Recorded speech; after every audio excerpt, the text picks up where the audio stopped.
Sir, आज आपण गोव्याच्या सभापतींची भेट घेतली, नेमकी कशासाठी भेट होती, काय कारण?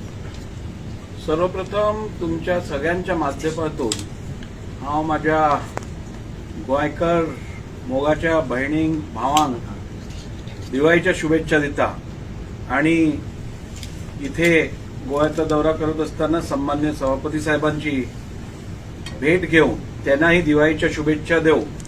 महाराष्ट्र आणि गोव्यामधल्या जे लेजिस्लेटिव्ह प्रॅक्टिसेस आहेत त्या कशा इम्प्रूव्ह करता येतील आणि दोन्ही लेजिस्लेचरमधनं रेग्युलर इंटरॅक्शन ठेवून इकडच्या चांगल्या प्रॅक्टिसेस, महाराष्ट्रातल्या चांगल्या प्रॅक्टिसेस पार्लमेंटरी डेमोक्रेसी स्ट्रेंथन करण्यासाठी कशा आपल्याला वापरता येतील यावरती चर्चा करण्यासाठी मी सन्मान्य गोव्याच्या विधानसभेचे सभापती यांची भेट घेतली आणि अनेक विषयांवरती चर्चाही केली. राज्यात विकास कामं कशी चालू आहेत, असेंब्लीमध्ये लेजिस्लेटिव्ह प्रॅक्टिसेस कशा चांगल्या इंट्रोड्यूस केल्या जात आहेत, त्याचप्रमाणे ई विधानसभा ही कशी राबवली जात आहे आणि विधानसभेला डिजिटलाइज करून जास्तीत जास्त सोयी सुविधा सामान्य जनतेपर्यंत आणि विधानसभेतील सदस्यांना कशा देता येतील यावरती गोवा विधानसभेने केलेलं उल्लेखनीय कामाचा एकूण आढावा घेण्यासाठी आज मी गोव्यात आलो.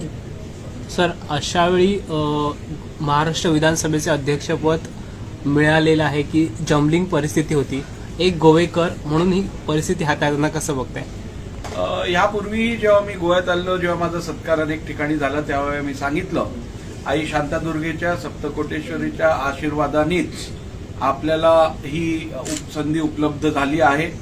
आई सातेरी, आई शांतादुर्गा यांचे आशीर्वाद लाभल्यामुळे गोयकर आज मुंबईत जाऊन मुंबईत विधानसभेवरती विजय प्राप्त करून आज महाराष्ट्राच्या विधानसभेचा अध्यक्ष होऊ शकलाय. यापाठी माझ्या गोयकर भावांचा, बहिणींचा आशीर्वाद आहे आणि याबद्दल मी सदैव त्यांचा ऋणी राहील आणि मुंबई महाराष्ट्रातल्या जनतेची जे सेवा करायची मला संधी प्राप्त झाली आहे, निश्चितपणे येणाऱ्या काळात त्यांच्या विश्वासाला तडा न जाता उत्तमरित्या महाराष्ट्राची सेवा करून महाराष्ट्राला परत एकदा राज्यात जे स्थान, देशात जे स्थान आहे ते कायम ठेवण्यासाठी कटिबद्ध राहील. नेमकी कशावर चर्चा, काही खास मुद्द्यांवर काही चर्चा झाली का तुमची? आम्ही आताच सांगितलं तसं ई विधान म्हणजे ऑनलाईन संपूर्ण विधानसभा कशी करण्यात यावी आणि त्याचप्रमाणे डिजिटलायझेशन विधानसभेचं कसं करण्यात यावं या संदर्भात आमची चर्चा झाली आणि गोवा लेजिस्लेचरमध्ये कोणत्या प्रॅक्टिसेस, कुठचे प्रोसिजर्स अडॉप्ट केले जातात जेणेकरून पार्लमेंटरी डेमोक्रेसी स्ट्रेंथन कशी करता येईल या विषयांवरती पण अनेक चर्चा झाल्या आणि सकारात्मक एक अशा वातावरणात आम्हाला बरंच काही आज सन्मान्य सभापतींकडनं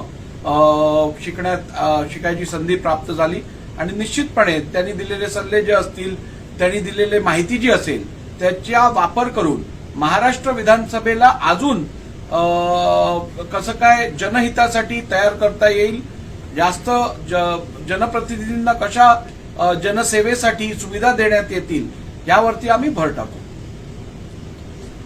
सर, ते तुमचं मेळ किती झालं स्पेशल? मी आज महाराष्ट्र विधानसभेचे अध्यक्ष आपले मूळ आमचे गोंयचेच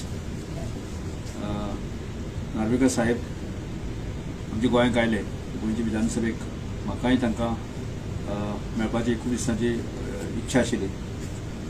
फाटल्या वर्सा एक कार्यक्रम जाल्लो, ताका निमंत्रण आशिल्लें पण हांव पावपाक शकलो ना.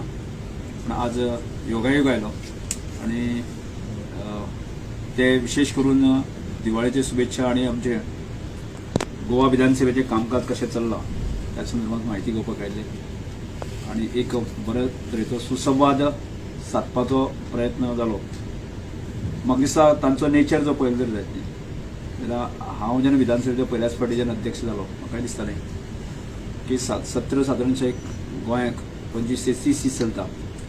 त्यामुळे गोंयच्या जनते खातीर आमी 365 डेज विधानसभेचो अध्यक्ष म्हणून कशा तरेन सेवा दिवपाक शकता ही भूमिका म्हाजी आशिल्ली आनी त्या भूमिकेक काम करतना म्हाका दिसता महाराष्ट्र विधानसभा अध्यक्ष नार्वेकर साहेब तांचोय तीच भूमिका आसा. तांचो स्वभाव बाकी सगळ्यो गजाली आसा त्यो समजून घेवपाचो बरोय मेळ्ळो. एक गोंयकार महाराष्ट्राच्या विधानसभेचो अध्यक्ष म्हणून आमकां गर्व केलो आनी म्हाका दिसता दोन महाराष्ट्र आनी गोंयचे विधानसभेचे अध्यक्ष आसा आमी मेळून जर अशा तरी कांय ज्यो एक इनोव्हेशन हाडपाक जर प्रयत्न करपाक शकले जायत जाल्यार म्हाका दिसता गोंयाक आनी महाराष्ट्राक हाचे मुळे एक बरो सुसंवाद समन्वय असं उरूंक शकता. त्यामुळे तांचे आज ते गोंयांत आयले, म्हाका प्रत्यक्षाक मेळ्ळे, आमचे पत्रकार बंधूक मेळ्ळे आनी गोंयच्या सगळ्या लोकांक ताणें शुभेच्छा दिल्या आसा. परत एकदां तांकां तांच्या कामाक अशीच बरी भरभराट येवं दी आनी तांकां ताकद दिवन अशें आमी सगळ्यांना मागुया.